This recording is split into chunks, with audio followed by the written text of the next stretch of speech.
A really simple sandwich idea using pizza dough and your choice of savoury or sweet fillings is a wonderful thing called Panuozzo. It's a pizza sandwich to die for. What you'll need is a pizza oven. In this video we're using an Ooni 16. You'll also need pizza dough and sandwich fillings. You can go crazy here and put in whatever you'd put in your favourite gourmet sandwich, be it vegetarian or meat-based like ham, salami, meatballs and so on. To start, grab a 200 to 250 gram dough ball. Gently flatten it and make it about 20 centimeters or 8 inches wide. Unlike a pizza, we actually want to push the air out, so we are not leaving a raised rim like we would with a pizza. Put the dough into a hot pizza oven. With a gas-fired oven, after placing the dough ball in the oven, turn the gas supply to low. If it's a wood-fired oven, put the dough in one of the cooler spots in the oven. The dough will start to rise fairly quickly. What you're looking for is a typical pizza crust finish on the dough, complete with leopard spots.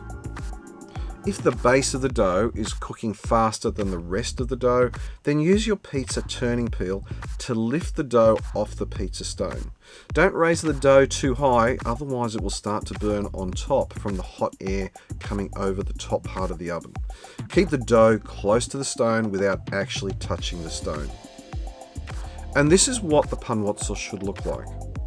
You'll notice that it's puffed up quite a bit, and this is exactly what you're looking for. When you remove the Panuozzo from the oven, you can cut it in half. When you cut it, don't cut all the way through. Leave one edge or one side still joined. You can make your Panuozzo in different shapes. If you prefer, you can make it rectangular or square, for example. Once you've cooked the Panuozzo, you can add your fillings. Here we've made one Panuozzo with salami and cheese, and the other with ham and cheese. Again, you can add whatever you want. There aren't any rules here. Make a veggie delight. Try some meatballs, add tomatoes or some arugula. Take advantage of the great taste of pizza dough with whatever sandwich you want to create. Now we put the Panuozzo back into the oven for a short time to heat up the ingredients. This is especially so if we're using ingredients like cheese that just simply taste better when it's soft and gooey. The great thing about Panuozzo is that you can also make it sweet. Here we've put just Nutella inside the Panuozzo and we haven't put it back for reheating. It doesn't need it in this case. So there you have it, a really good alternative to making pizzas with your pizza oven.